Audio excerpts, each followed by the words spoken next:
Hello friends, मैं आपकी दोस्त सुधा सिंह विकलांग साथी ट्रस्ट के दिव्यांगम चैनल से आप सबका स्वागत करती हूं और आशा करती हूं आप लोग स्वस्थ होंगे। तो फ्रेंड्स, आप लोगों को मेरी कहानी कभी तो मुस्कुरा दिया करो कैसी लगी, पसंद आई? ज़रूर पसंद आई होगी, क्योंकि ये कहानी न्यू जनरेशन की है, तो हमारे न्यू जनरेशन को ज़रूर पसंद आई होगी। और मैं आशा करती हूँ आप लोग मेरी इस कहानी को आज भाग 3 कभी तो मुस्कुरा दिया करो को भी काफ़ी पसंद करेंगे। और अब तक आप लोगों ने सुना कि राहुल के पैर में चोट लग जाने की वजह से वो कहीं घूमने नहीं जा पाता है, जहाँ पर उसके पापा और उसकी बहन मंसूरी में कहीं घूमने के लिए निकलते हैं आसपास, पर रानू वहीं रह जाती है क्योंकि उसे लगता है कि कहीं सर को ज़रूरत ना पड़े, तो वो वहीं पर रह जाती है, वो नहीं जाती है सबके साथ घूमने। और जब राहुल रामू काका को आवाज़ देता है कि काका जो है मुझे कुछ ज़रूरत है, वो काका को आवाज़ देता है, तो फिर वहाँ पर रानू सुनती है उसकी आवाज़, तो दौड़ के आती, कहती सर क्या हुआ, तो कुछ चाहिए, किसी चीज़ की ज़रूरत है? तो वो कहता है कि तुम क्यों नहीं गई, और सब लोग घूमने गए हैं, तुम यहाँ क्यों रुक गई हो, और मुझे कोई ज़रूरत, जो भी मुझे ज़रूरत होगी मैं यहाँ की केयर टेकर से ले लूँगा। तो वो कहती है सर बताइए, अगर कोई ज़रूरत है तो कोई हेल्प की ज़रूरत है तो मैं हेल्प कर देती हूँ। तो राहुल कहता है नो थैंक्स, मुझे किसी चीज़ की ज़रूरत नहीं, आप जाइए यहाँ से। रानू वापस जाने लगती है कि तभी वो अपना मोबाइल उठाने के लिए झुकता है और गिरने वाला ही होता है कि रानू उसे संभाल लेती है। वो कहती है सर इतना जिद करना अच्छी बात नहीं है, आप अभी गिर जाते तो वो कहता है नहीं, राहुल कहता नहीं मैं नहीं गिरता और तुम जाओ यहाँ से। तो रानू चली आती है और बाहर आकर वो जो भी थोड़े बहुत काम होते हैं वो किचन का काम देख लेती है और थोड़ा सा हेल्प भी कर देती है जो वहाँ के केयर टेकर होते हैं उनकी, और वो सबको समझाती कि ये चीज़ ऐसे करो, ये चीज़ ऐसे करो। रामू काका को भी समझाती है कि हाँ ज़रा ध्यान रखिएगा। तो ये सारी चीज़ें होती हैं और इसके बाद राहुल देखता है कि रानू बहुत अच्छे तरीके से हर चीज़ मैनेज कर रही है, बहुत अच्छे तरीके से सब कुछ संभाल रही है। तो ये चीज़ें उसे देखकर उसे बहुत अच्छा भी लगता है। और जब रानू उसे डांटती है तो उसे कुछ अपनापन सा फील होता है, उसे बहुत अच्छा फील होता है कि हाँ किसी ने उसे अपनेपन से आज तक किसी ने नहीं डांटा था। उसकी गलतियों को भी उसके पापा ने उसकी गलतियों पर भी कुछ नहीं कहा था, उसकी अच्छाइयों पर भी कुछ नहीं कहा था। तो उसे रानू की ये बातें बहुत अच्छी लग रही होती हैं। शाम का टाइम हुआ होता है और सब लोग अभी नहीं आए रहे होते हैं, सब लोग घूमने ही गए होते हैं, सब लोग नहीं आए हुए होते हैं। तो यहाँ पर रानू सोचती है कि सर को मैं थोड़ा सा लॉन में बैठा दूँ, उन्हें थोड़ा अच्छा लगेगा। तो वो कहती है सर चलिए आप थोड़ा सा बाहर बैठिए, आप रूम में तब से बैठे हैं आपको अच्छा नहीं लग रहा होगा, सब यहाँ पर वादियाँ इतनी सुंदर वादियाँ हैं, आप थोड़ा सा बाहर बैठ के वादियों का लुत्फ लीजिए, चलिए मैं आपको बाहर छोड़ देती हूँ। तो राहुल कहता है कि तुम मुझे बाहर से किसी को बुला दो और तुम रहने दो, वो लोग मुझे छोड़ देंगे। तो इस पर रानू फिर कहती है कि सर आप बहुत ज़िद्दी हैं, मैं जानती हूँ आप बहुत ज़िद्दी है, किसी की हेल्प लेना आपको पसंद नहीं है और मैं आपकी हेल्प भी नहीं कर रही हूँ, आप अपने पैरों से चलेंगे, मैं तो सिर्फ आपको सहारा दूंगी। राहुल उसकी बात मान लेता है, वो आकर बाहर बैठता है और चेयर पर बैठा रहता है। तो रानू अपनी बातों से उसका मन बहलाने की कोशिश करती है कि सर वो देखिए कितनी सुंदर वादियाँ हैं, सर वहाँ पर वो पेड़, ये चीज़ें हैं। तो वो सोचता है ये कितना बात करती है, कितना बोलती है, और इतने दिनों तक वो उसकी बातें रानू की राहुल को थोड़ी थोड़ी अच्छी लगने लगती है। और जब भी वो कोई बात कहती है तो उसे अच्छा लगता है कि हाँ ये इतने हक से इसकी सबको डांटती है, पापा को भी अपने इतने हक से डांटती है, तो उसे ये सारी चीज़ें बहुत अच्छी लगती हैं। कहीं ना कहीं रानू उसके दिल में एक जगह बना रही होती है। चाय के लिए वो वहाँ के केयर टेकर से कहती कि काका ज़रा चाय लेके आइएगा, पर वो थोड़ी देर कर देते हैं। तो वो कहती है सर आप बैठिए, तब तक यहाँ पर आराम से आप बैठिए और देखिए जो है आप यहाँ पर वादियों का लुत्फ़ लीजिए, मैं तब तक आपके लिए गरम गरम चाय और कुछ नाश्ता लेकर आती हूँ। राहुल कुछ नहीं बोलता, वो अपने लैपटॉप में देखता रहता है और अपना काम करता रहता है। लेकिन जैसे ही रानो जाती है वो एक नज़र उठा कर उन वादियों को देखता है, शायद वो उसकी नज़र से देखता है। तो वाकई बहुत सुंदर वादियाँ होती हैं, वो चारों तरफ एक सुकून की सांस लेता है कि यहाँ बहुत खूबसूरत नज़ारा है। और वो जो है रानो की बातें उसके मन पर कहीं ना कहीं असर कर रही थी।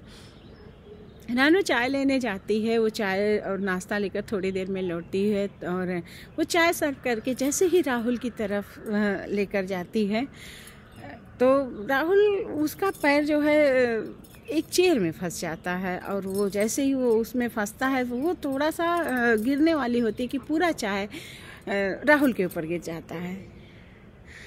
और जैसे ही चाय राहुल के ऊपर गिरता है राहुल चिल्लाना शुरू कर देता है कि तुमको सर सिर्फ उछल कूद करने से फुर्सत नहीं मिलती है और तुम हमेशा बच्ची बनकर उछलती कूदती रहती हो, कोई भी काम तुम ढंग से नहीं कर सकती हो, कोई ध्यान से भी कोई काम नहीं कर सकती हो, और क्या है तुम हमेशा बच्ची की तरह रहती हो और ये सब चीज़ें क्या है। वो बहुत बातें सुना देता है।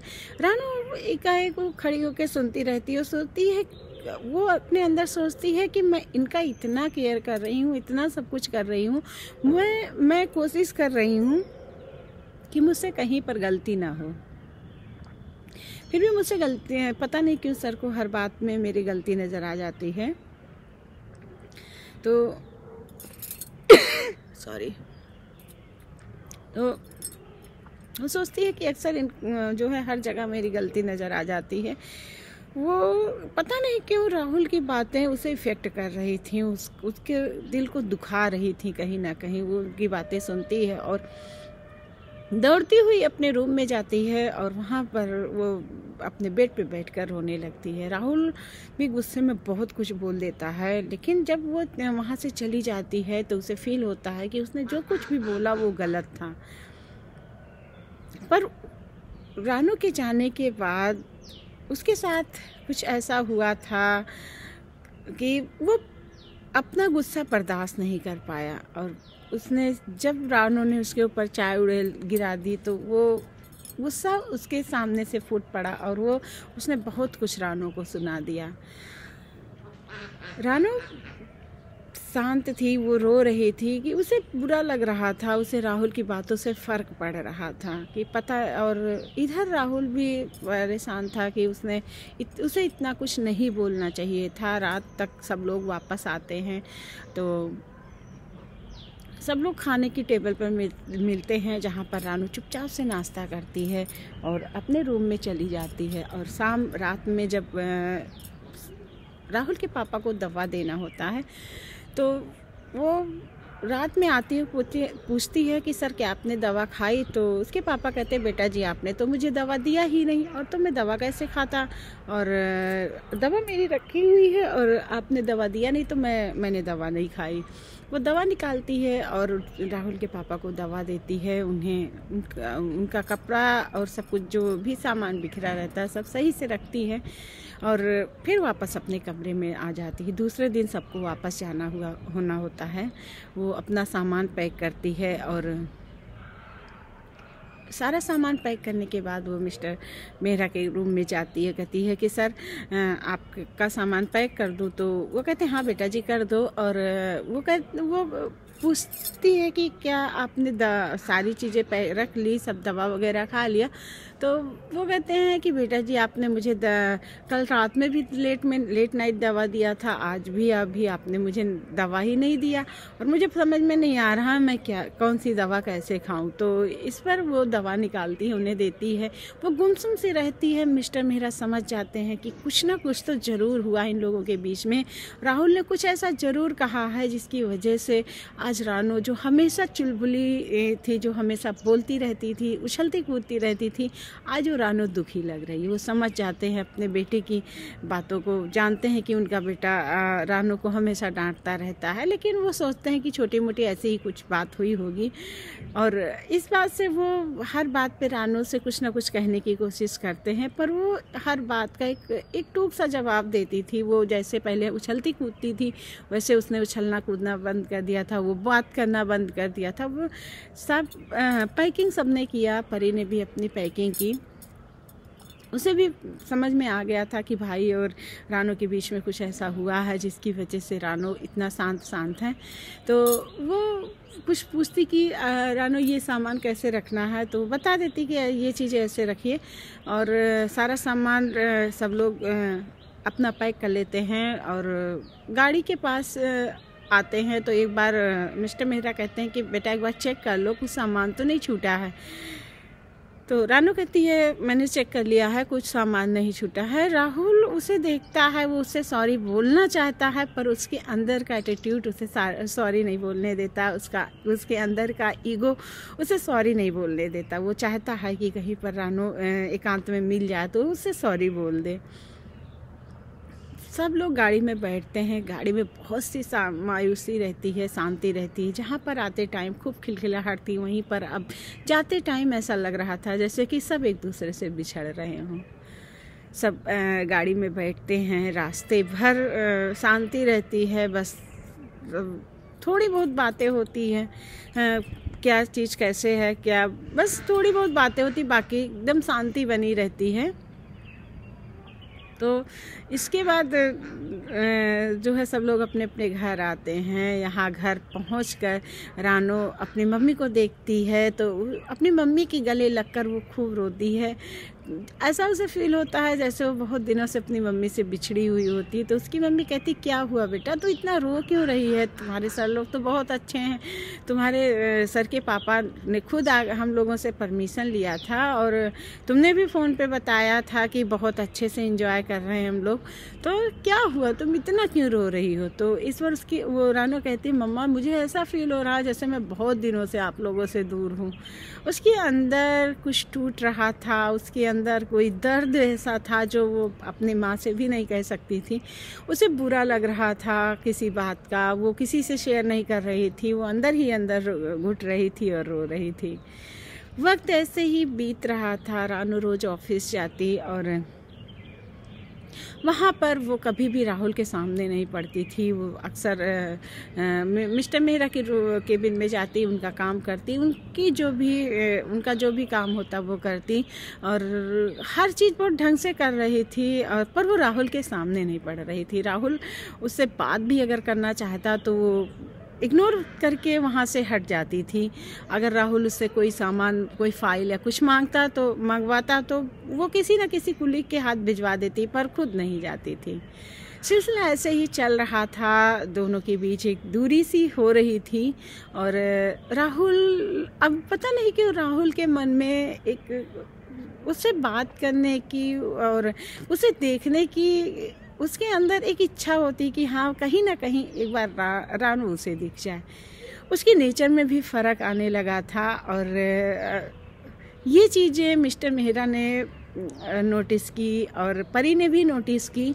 और जब भी बात रानो की होती, मिस्टर मेहरा जानबूझकर रानो की बातें राहुल के सामने छेड़ते, तो राहुल बड़े ध्यान से उसकी बातें सुनता। इधर रानो से भी मिस्टर मेहरा जब कोई बात करते तो वो गुस्से में उसे इग्नोर कर देती। वो कहती सर ये आपके घर का मामला है, मैं नहीं जानती, इसमें कुछ मुझे नहीं पता है। पर कहीं ना कहीं रानो भी राहुल को चाहती थी और राहुल भी रानो को चाहता था। दोनों के अंदर प्यार था लेकिन दोनों एक दूसरे से इकरार करने में डरते थे। मिस्टर मेहरा को ये बातें समझ में आ रही थी, उन्हें अपने बेटे की बातें समझ में आ रही थी, रानो की बातें समझ में आ रही थी। उन्हें एक्सपीरियंस था अपनी ज़िंदगी का, अपने इतने उम्र का एक एक्सपीरियंस था जो उनके बच्चों के मन में चल रही भावनाओं को उनके सामने उन्हें पता था कि हाँ मेरे बच्चों के मन में क्या चल रहा है।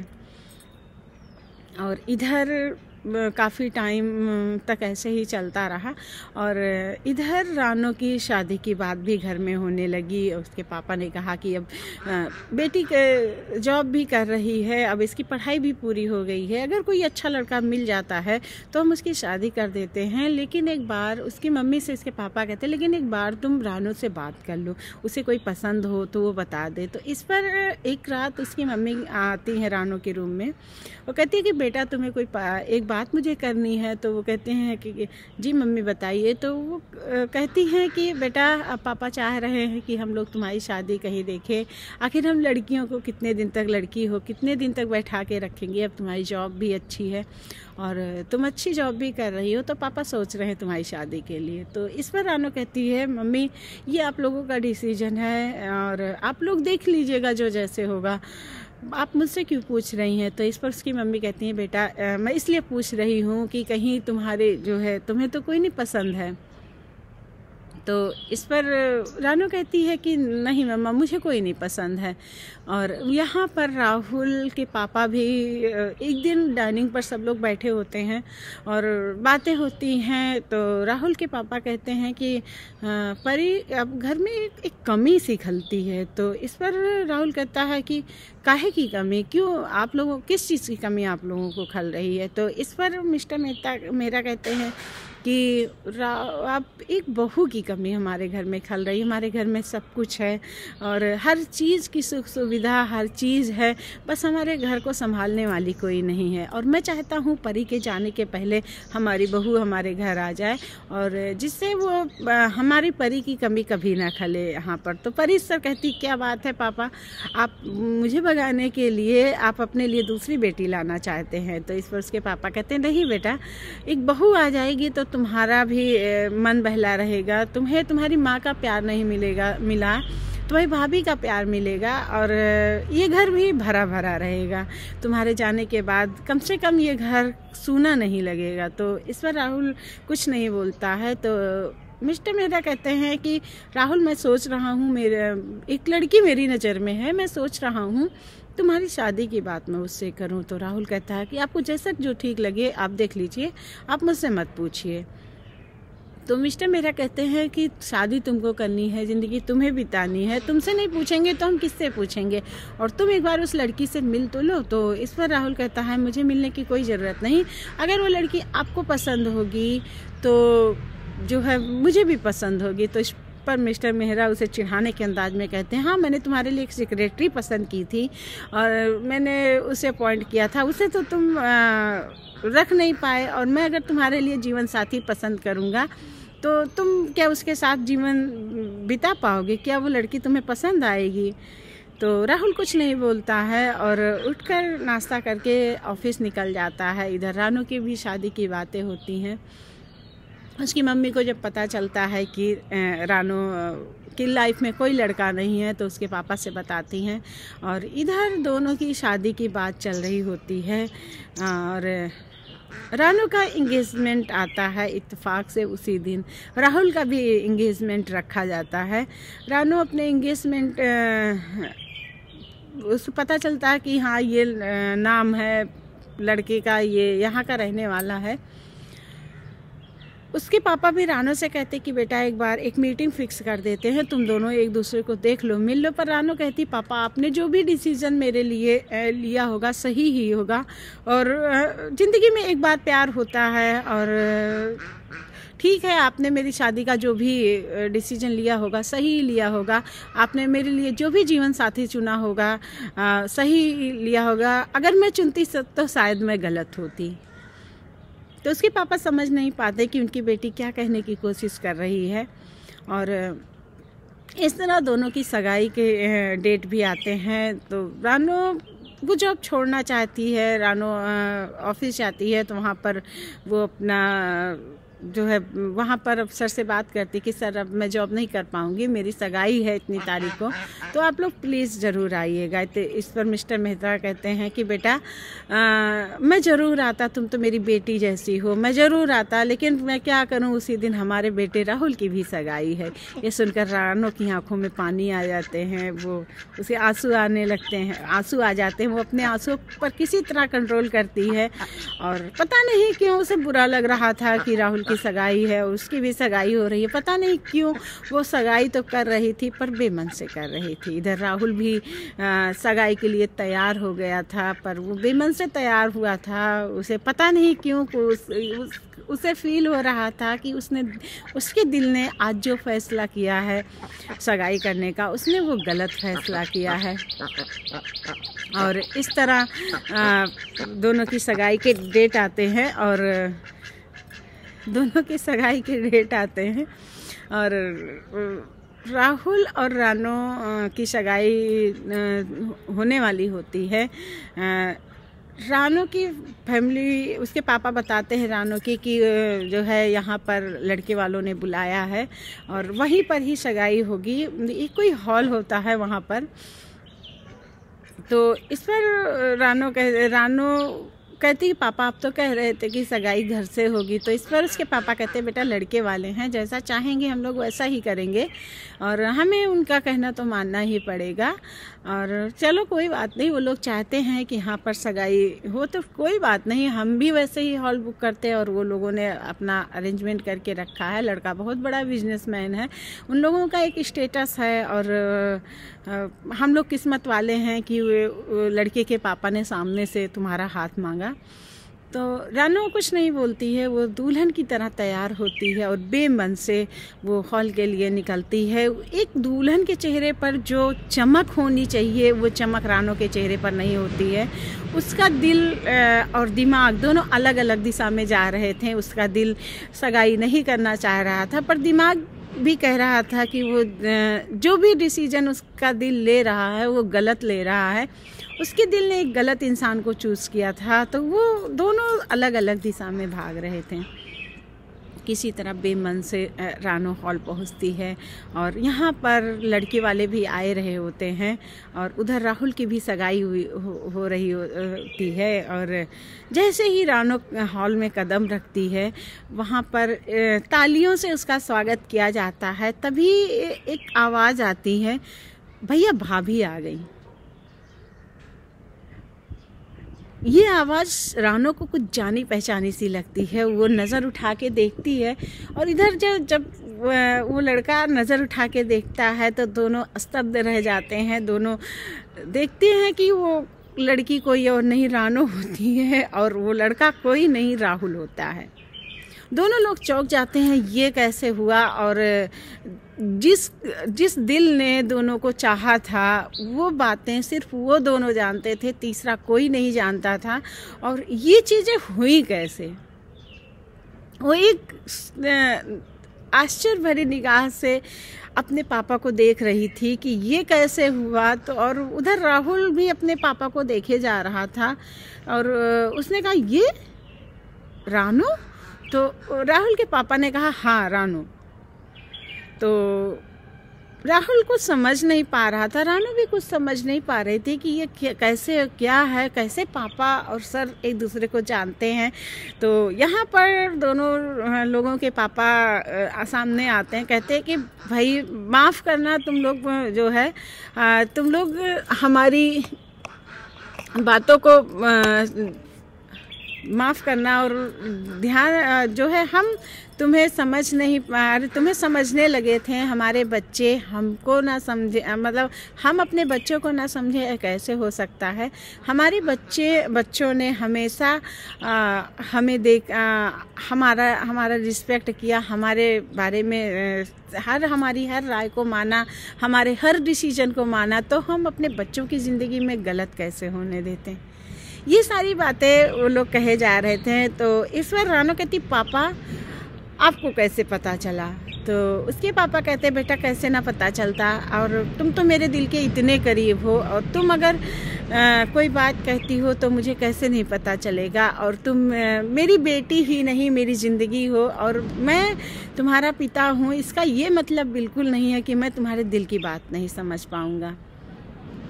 राहुल भी कहता है कि ये अपने पापा से पूछता है, तो उसके पापा कहते हैं बेटा मुझे रानू शुरू से बहुत पसंद थी, अपनी बहू के रूप में मुझे बहुत अच्छी लगती थी।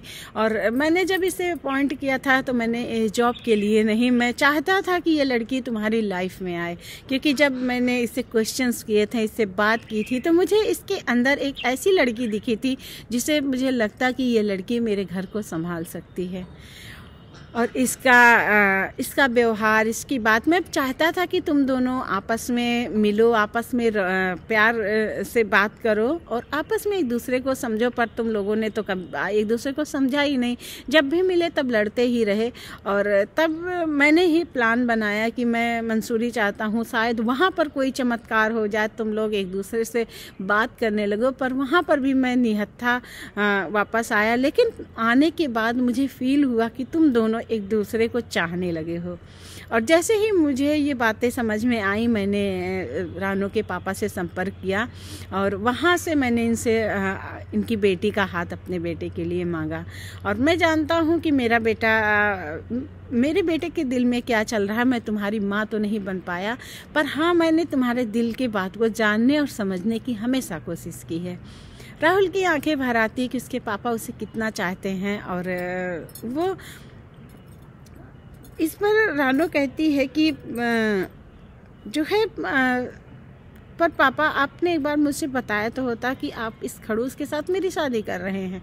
तो राहुल उसे आंख तरीर के देखता है और कहता है कि तुम्हें मैं हमेशा खड़ूस क्यों लगता हूँ, और उस दिन भी मुझे गुस्सा क्यों आया तुम जानती हो। तो इस पर रानू कहती है मुझे क्या पता, आपको तो हमेशा गुस्सा आता, आप हर बात पे गुस्सा करते हैं।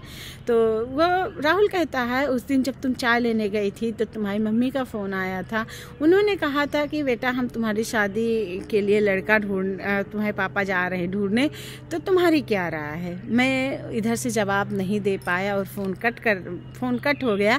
तब मुझे बहुत गुस्सा आया, और क्योंकि पता नहीं क्यों मैं तुम्हें चाहने लगा था, पर मैं तुमसे कभी कह नहीं पाया। और तो ये बातें सुनकर मेरा दिमाग एकदम बिल्कुल डिस्टर्ब में हो गया था, और मैं नहीं चाहता था कि तुम्हारी शादी किसी और से हो। तो इस पर रानू कहती हाँ, अगर तुम मुझसे कह देते तो तुम्हारा ईगो हर्ट हो जाता, और अगर तुम मुझसे कह देते तो तुम छोटे हो जाते। और बस मैं तुमसे प्यार करती थी, और ये बातें मैं तुमसे कहती तब शायद तुम अपने आप को हमेशा समझते कि हाँ मैंने कभी इकरार नहीं किया। तो इस पर राहुल कहता है कि अगर तुम चाहती थी तो तुमने क्यों नहीं कहा, तुम्हारा भी तो ईगो हर्ट होता। तो इस पर मिस्टर मेहरा और रानू के पापा कहते हैं बस करो, अब फिर जल्दी से भाई साहब इन लोगों की सगाई कर देते हैं, वरना ये दोनों फिर लड़ने लगेंगे और इन दोनों की लड़ाई फिर जो है इन दोनों को अलग कर देगी। तो इससे ये दोनों अलग हों इससे पहले हम इनकी सगाई कर देते हैं। दोनों की सगाई होती है, पूरा हाल तालियों से गूंजता है, और यहाँ पर एक अच्छी सी मुस्कुराहट के बाद दोनों की लव स्टोरी अपने मुकाम पर पहुँचती है। तो फ्रेंड, मेरी ये कहानी कभी तो मुस्कुरा दिया करो यहीं पर ख़त्म होती है। और रानू से एक वादा भी लेती है कि आप इस तरह नहीं बनाए रहेंगे चेहरा, हमेशा मुस्कुराते रहेंगे। और इस तरह मेरी स्टोरी यहाँ पर ख़त्म होती है। अगर आप लोगों को पसंद आए तो please like, comment and share कीजिएगा। ये एक लव स्टोरी है और मुझे आशा है कि आप लोगों को पसंद ज़रूर आएगी। और दोस्तों, एक चीज़ मैं और कहना चाहती हूँ कि ज़िंदगी है तो सुख भी हैं, दुख भी हैं, गम हैं, सब कुछ है, लेकिन यहाँ पर हमें अपने हर दर्द को भुलाकर हमेशा चेहरे पर एक मुस्कान रखनी चाहिए। जानते हैं, अगर हमारे चेहरे पर एक मुस्कान है तो वहाँ पर हम लोग अगर हमारी लाइफ में कोई प्रॉब्लम भी आई तो हमारे चेहरे की मुस्कान देखकर वो वैसे ही वापस चली जाती है। तो हमें हमेशा मुस्कुराते रहना चाहिए। ज़िंदगी के पार्ट में बहुत से दर्द हैं, बहुत सी संघर्ष हैं, इसका ये मतलब बिल्कुल नहीं है कि हम अपने चेहरे की मुस्कान को खो दें। और कहते हैं ना कि नेचर ऑफ ब्यूटी है, हमारे चेहरे पर अगर मुस्कान है तो अगर हम अपने चेहरे पर कुछ भी ना लगाएं या कोई मेकअप ना करें और चेहरे पर एक मुस्कान रखें। तो शायद वो सारे मेकअप को पीछे कर देता है। तो इस वजह से हमेशा हमें अपने चेहरे पर मुस्कान रखनी चाहिए। और एक चीज़ और है, अगर आप चेहरे पर मुस्कान रखते हैं तो आपके घर के अंदर पॉजिटिविटी हमेशा रहेगी। आप एक बार देखिए, मैं लेडीज़ और जेंट्स दोनों के लिए कहना चाहती हूँ, अगर आप कभी घर के अंदर दाखिल होइए एक चेहरे पर एक उदासी लेकर, पूरे घर का माहौल एक अजीब ढंग सा हो जाएगा। ऐसा लगेगा कि घर में कुछ बड़ा हुआ है। लेकिन आप जब उसी घर में एक मुस्कान लेके दाखिल होइए, आपके बच्चे, आपकी वाइफ, अगर कोई प्रॉब्लम भी आई रही होगी तब भी वो हंसते हुए नज़र आएंगे। आप लोग कभी ये ट्राई कीजिएगा। आप घर बाहर कितने भी परेशानियां हो, काम का प्रेशर हो, सब कुछ हो, आप सिर्फ घर में एक मुस्कान लेके जाइएगा। और लेडीज़ों से भी यही मैं कहना चाहूँगी कि अगर आपके पति किसी भी टेंशन में आते हैं तो आप चेहरे पर एक मुस्कान रखिएगा। आपकी मुस्कान देखकर वो अपना सारा टेंशन भूल जाएंगे। तो प्लीज़ आप लोग मेरी ये बात ध्यान रखिएगा। और अगर आपको मेरी ये कहानी पसंद आए तो please like, comment and share कीजिएगा और मेरी कहानी को ढेर सारा प्यार दीजिएगा प्लीज़। इस समय मेरा वॉच टाइम भी बहुत कम जा रहा है, तो आप लोग इसका भी ध्यान रखिएगा प्लीज़। मेरी कहानी पूरा देख लिया करिए प्लीज़ प्लीज़। Okay bye.